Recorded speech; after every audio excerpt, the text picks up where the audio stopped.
Assalamualaikum warahmatullahi wabarakatuh. Video presentasi ini dibuat untuk memenuhi tugas mata kuliah akuntansi pemerintah program studi D4 Akuntansi Politeknik Negeri Padang yang diampu oleh Ibu Fira Maulina dan Ibu Gustati. Sebelumnya, kami akan memperkenalkan anggota kelompok yang terdiri dari saya sendiri, Regina Putri, dan rekan saya, Iftita Rahmi. Baiklah, kita masuk pada submateri yang pertama, yaitu pengelolaan keuangan daerah. Pengelolaan keuangan daerah adalah pejabat pengelola keuangan daerah yang melakukan keseluruhan kegiatan yang meliputi perencanaan, penganggaran, pelaksanaan, penatausahaan, pelaporan, pertanggungjawaban, dan pengawasan keuangan daerah. Pelaksanaan tugas dan wewenang pengelola keuangan daerah dapat melibatkan informasi, aliran data, penggunaan dan penyajian dokumen yang dilakukan secara elektronik. Yang pertama yaitu pemegang kekuasaan pengelolaan keuangan daerah. Kepala daerah selaku pemegang kekuasaan pengelolaan keuangan daerah dan mewakili pemerintah daerah dalam kepemilikan kekayaan daerah yang dipisahkan. Kedua, koordinator pengelolaan keuangan daerah. Koordinator dalam pengelolaan keuangan daerah merupakan terkait dengan peran dan fungsi sekretaris daerah membantu kepala daerah dalam menyusun kebijakan dan mengkoordinasikan penyelenggaraan urusan pemerintahan daerah, termasuk pengelolaan keuangan daerah. Ketiga, pejabat pengelola keuangan daerah. Kepala SKPKD selaku PPKD adalah kepala SKPD yang melaksanakan unsur penunjang urusan pemerintahan pada pemerintah daerah yang melaksanakan pengelolaan keuangan daerah. Yang keempat yaitu wewenang pengguna anggaran. Kepala SKPD selaku pengguna anggaran mempunyai wewenang pertama, menandatangani dokumen permintaan pengesahan pendapatan dan belanja. Kedua, menandatangani dokumen naskah perjanjian hibah daerah atau NPHD. Ketiga, menandatangani dokumen pemberian bantuan sosial. Keempat, menetapkan pejabat lainnya dalam SKPD yang dipimpinnya dalam rangka pengelolaan keuangan daerah. Dan yang terakhir yaitu menetapkan pembantu bendahara penerimaan dan pembantu bendahara pengeluaran sesuai ketentuan peraturan perundang-undangan. Submateri kedua yaitu anggaran pendapatan dan belanja daerah atau yang disingkat dengan APBD. Keuangan daerah merupakan semua hak dan kewajiban daerah dalam rangka penyelenggaraan pemerintah daerah yang dapat dinilai dengan uang serta segala bentuk kekayaan yang dapat dijadikan milik daerah berhubung dengan hak dan kewajiban daerah tersebut. Yang pertama itu struktur APBD. APBD merupakan satu kesatuan yang terdiri atas pendapatan daerah, belanja daerah, dan pembiayaan daerah. Pendapatan daerah adalah semua hak daerah yang diakui sebagai penambah nilai kekayaan bersih dalam periode tahun anggaran berkenaan. Pendapatan daerah dirinci menurut urusan pemerintahan daerah, organisasi, akun, kelompok, jenis, objek, dan rincian objek, serta subrincian objek pendapatan daerah. Pendapatan daerah terdiri atas pendapatan asli daerah, pendapatan transfer, dan lain-lain pendapatan daerah yang sah. Belanja daerah. Belanja daerah untuk mendanai pelaksanaan urusan pemerintahan yang menjadi kewenangan daerah. Urusan pemerintahan yang menjadi kewenangan daerah terdiri atas urusan pemerintahan wajib dan urusan pemerintahan pilihan sesuai dengan ketentuan peraturan perundang-undangan.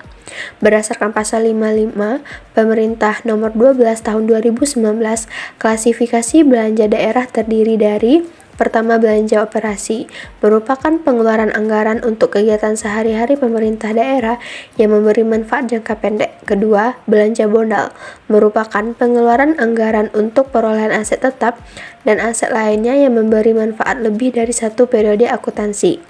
Ketiga, belanja tidak terduga, merupakan pengeluaran anggaran atas beban APBD untuk keperluan darurat termasuk keperluan mendesak yang tidak dapat diprediksi sebelumnya. Keempat, belanja transfer merupakan pengeluaran uang dari pemerintah daerah kepada pemerintah daerah lainnya dan atau dari pemerintah daerah kepada pemerintah desa. Pembiayaan daerah. Pembiaya adalah setiap penerimaan yang perlu dibayar kembali dan atau pengeluaran yang akan diterima kembali, baik pada tahun anggaran berkenaan maupun pada tahun-tahun anggaran berikutnya. Berdasarkan pasal 70 ayat 1 dan ayat 2 Peraturan Pemerintah nomor 12 tahun 2019, pembiayaan daerah terdiri atas pertama, penerimaan pembiayaan, dan kedua, pengeluaran pembiayaan. Selanjutnya yaitu APBD, yaitu surplus dan defisit.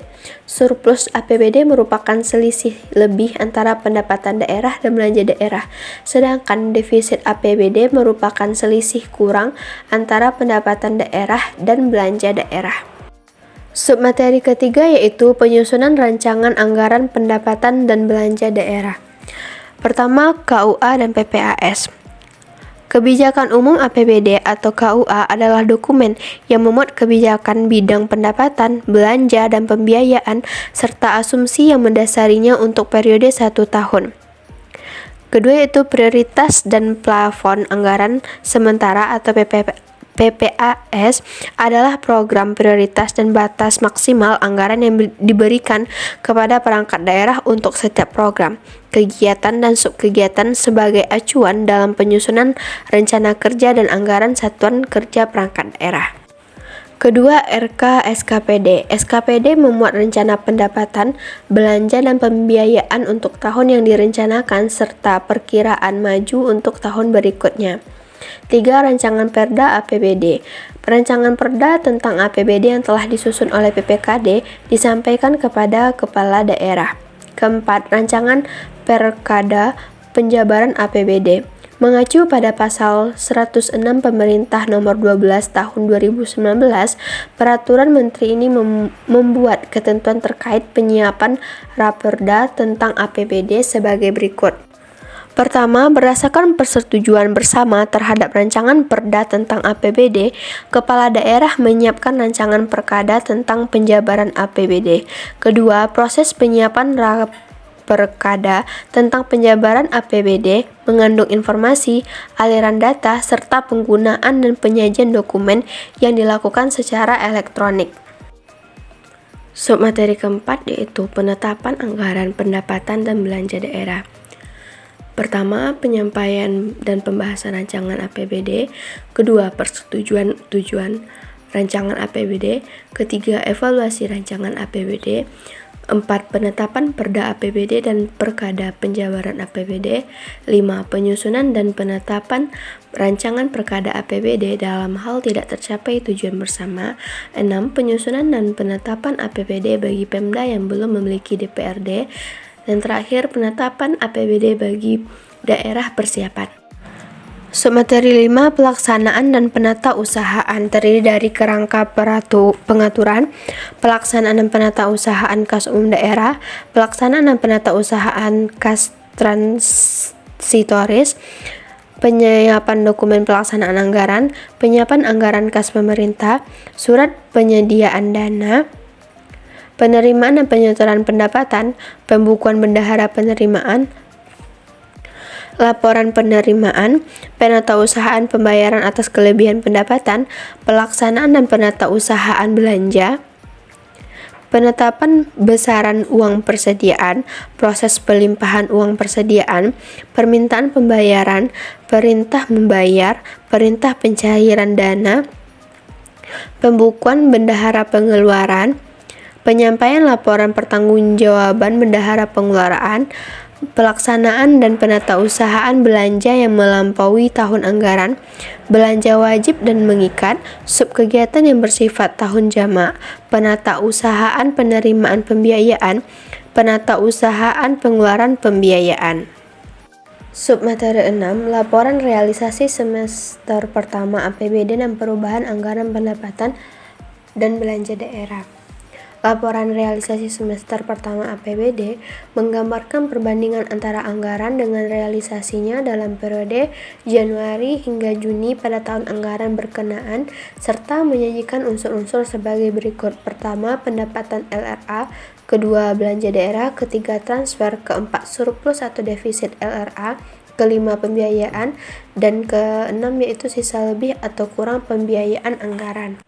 Adapun syarat perubahan APBD mengacu pada pasal 161 Peraturan Pemerintah Nomor 12 Tahun 2019. Peraturan Menteri Dalam Negeri ini membuat ketentuan terkait perubahan APBD sebagai berikut. 1. Laporan realisasi semester pertama APBD menjadi dasar perubahan APBD.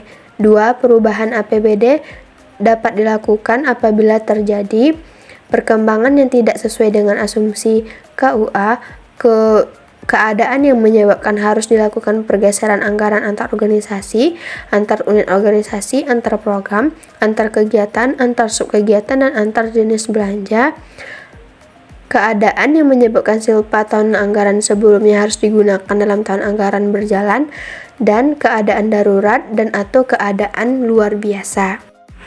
Submateri 7. Pelaporan keuangan pemerintah daerah.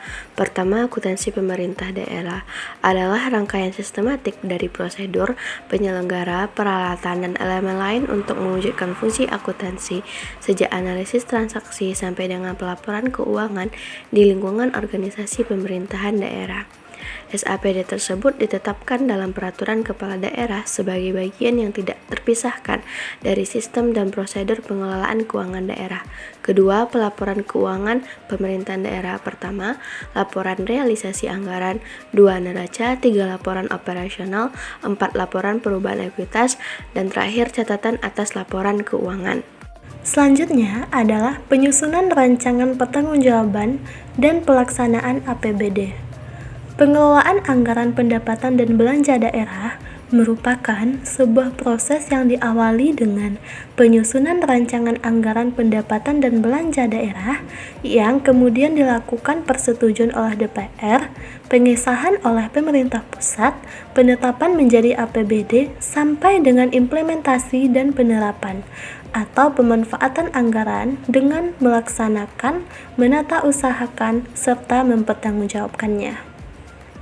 Di setiap tahapan pengelolaan APBD tersebut, aspek pengawasan menjadi strategis dalam mengimplementasikan prinsip-prinsip penyelenggaraan negara yang bersih.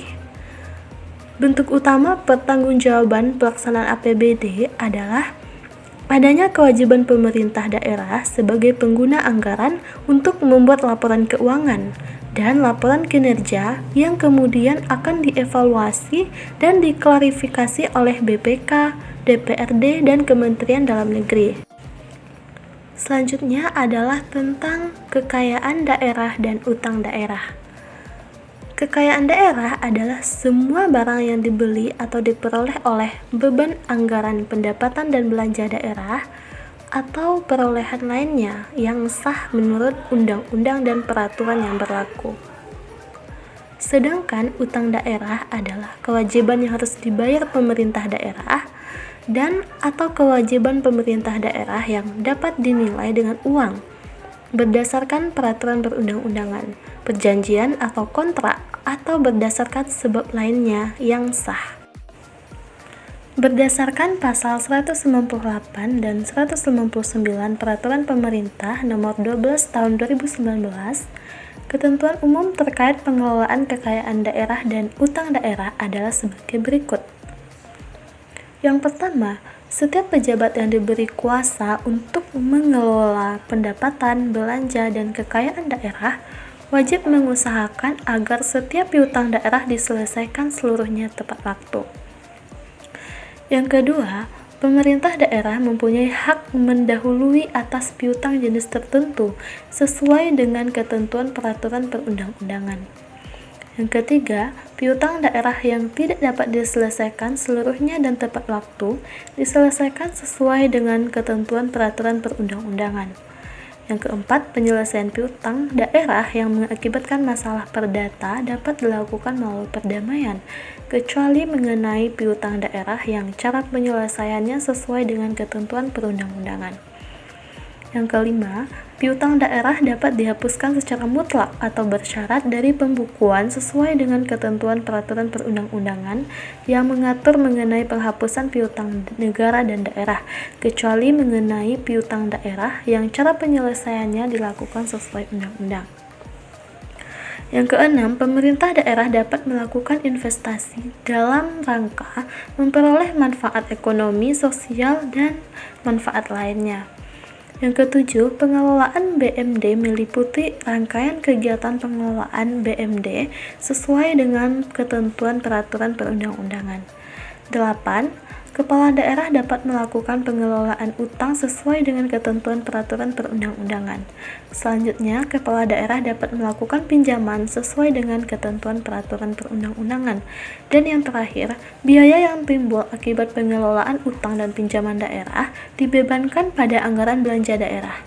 Pedoman teknis mengenai pengelolaan kekayaan daerah dan utang daerah dilaksanakan sesuai dengan ketentuan peraturan perundang-undangan yang mengatur mengenai pengelolaan kekayaan daerah dan utang daerah. Materi selanjutnya adalah Badan Layanan Umum Daerah atau yang disingkat dengan BLUD.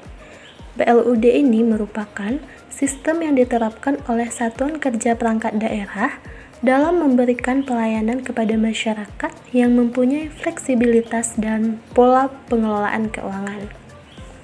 BLUD merupakan bagian dari perangkat pemerintah dengan status hukum tidak terpisah dari pemerintah daerah.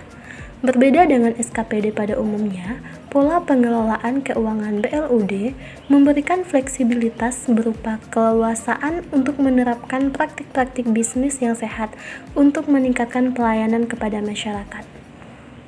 Contoh dari SKPD dengan status BLUD adalah Rumah Sakit Umum Daerah atau RSUD, puskesmas, atau tempat rekreasi. Selanjutnya adalah penyelesaian kerugian keuangan daerah. Dalam Undang-Undang Pembendaharaan, penyelesaian ganti kerugian negara atau daerah terdiri atas penyelesaian ganti kerugian negara atau daerah terhadap bendahara dan penyelesaian ganti kerugian negara atau daerah terhadap pegawai negeri bukan bendahara atau pejabat lain. Penetapan ganti kerugian yang dilakukan oleh bendahara ditetapkan oleh BPK sesuai dengan ketentuan pasal 62 ayat 1 Undang-Undang Nomor 1 Tahun 2004. Sehingga lebih lanjut, tata cara penyelesaian ganti kerugian terhadap bendahara ini diatur secara tersendiri dalam Peraturan BPK Nomor 3 Tahun 2007 tentang tata cara pengelolaan kerugian negara terhadap bendahara. Adapun alur penyelesaian ganti kerugian negara melalui tuntutan kepada bendahara adalah dimulai dari penanganan informasi awal, yakni bermula dari adanya informasi kerugian negara atau daerah, kemudian dilanjutkan dengan pembentukan tim penyelesaian kerugian negara atau TPKN. Selanjutnya, pemeriksaan oleh BPK, penyelesaian melalui surat keterangan tanggung jawab mutlak atau SKTJM, kemudian penyelesaian melalui surat keputusan penetapan batas waktu, dan yang terakhir, penyelesaian melalui surat keputusan pembebanan atau SKP. Sedangkan pengenaan ganti kerugian negara atau daerah terhadap pegawai negeri bukan bendahara diatur dalam pasal 63 ayat 1 yang menyatakan bahwa pengenaan ganti rugi keuangan negara atau daerah terhadap pegawai negeri bukan bendahara ditetapkan oleh menteri atau pimpinan lembaga atau gubernur atau bupati atau wali kota. Dan 63 ayat 2 menyatakan bahwa tata cara tuntutan ganti kerugian negara atau daerah diatur dengan peraturan pemerintah. Sedangkan alur penyelesaian kerugian negara melalui tuntutan ganti kerugian negara terhadap pegawai negeri bukan bendahara adalah sebagai berikut.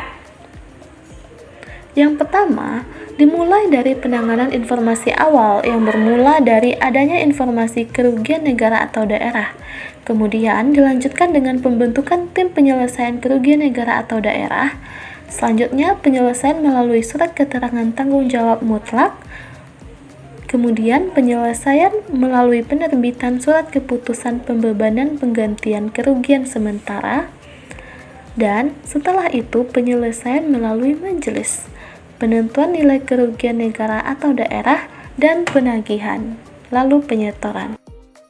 Selanjutnya adalah informasi dan keuangan daerah. Sistem Informasi Keuangan Daerah atau SIKD adalah suatu sistem yang mendokumentasikan, mengadministrasikan, serta mengolah data pengelolaan keuangan daerah dan data terkait lainnya menjadi informasi yang disajikan kepada masyarakat dan sebagai bahan pengambilan keputusan dalam rangka perencanaan, pelaksanaan, dan pelaporan pertanggungjawaban pemerintah daerah. Definisi di atas dapat diuraikan menjadi: yang pertama adalah input dari SIKD adalah data pengelolaan keuangan daerah dan data terkait lainnya. Kemudian ada proses yang terjadi, yaitu proses mendokumentasikan, mengadministrasikan, dan mengolah input. Yang ketiga, keluaran atau output yang diperoleh adalah informasi untuk disajikan kepada masyarakat. Dan yang terakhir, hasil atau outcome yang diperoleh itu merupakan bahan pengambilan keputusan dalam rangka perencanaan, pelaksanaan, dan pelaporan pertanggungjawaban pemerintah daerah. Adapun dasar hukumnya adalah diawali dari Undang-Undang Nomor 3 Tahun 2004 tentang perimbangan keuangan antara pemerintah pusat dan daerah, Peraturan Pemerintah Nomor 56 Tahun 2005 tentang Sistem Informasi Keuangan Daerah. Selanjutnya adalah mengenai pembinaan dan pengawasan keuangan daerah. Pembinaan dan pengawasan ditujukan untuk menciptakan sistem pengelolaan keuangan daerah yang sesuai dengan keadaan dan kebutuhan setempat dengan tetap menaati peraturan perundang-undangan yang lebih tinggi, serta meninjau sistem tersebut secara terus-menerus dengan tujuan mewujudkan pengelolaan keuangan daerah yang efektif, efisien, dan transparan. Berdasarkan pasal 216, 217, sampai dengan 222, Pemerintah Nomor 12 Tahun 2019, ketentuan umum pembinaan dan pengawasan adalah sebagai berikut.